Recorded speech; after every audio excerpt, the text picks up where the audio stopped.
saya Adriana Zulaika binti Zulkifli. Saya dari Pasti Al-Aula.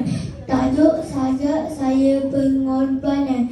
Duhai guruku, pembina negara bangsa yang mengisi dada anak bangsa dengan ilmu dan kasih sayang, namun tidak bererti sebuah pengakhiran.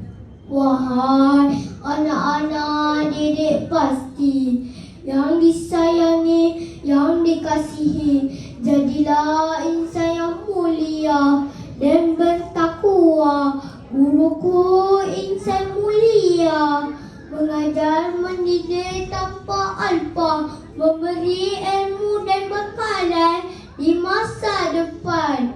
Duhai guruku yang berkorban jiwa dan raga demi melihat anak-anak Pasti berjaya, menjadi insan yang berguna, menjadi generasi masa depan negara cemerlang, gemilang dan terbilang. Lihatlah keagungan sejarah, tidak goyah, tidak lemah, tidak mengalah. Walaupun dicerca, itulah rahasia dan hikmah. Menjadi pendidik disegani bangsa, memupuk semangat wadah demi anak-anak Pasti tercinta. Wabillahi taufik wal hidayah. Wassalamualaikum warahmatullahi wabarakatuh.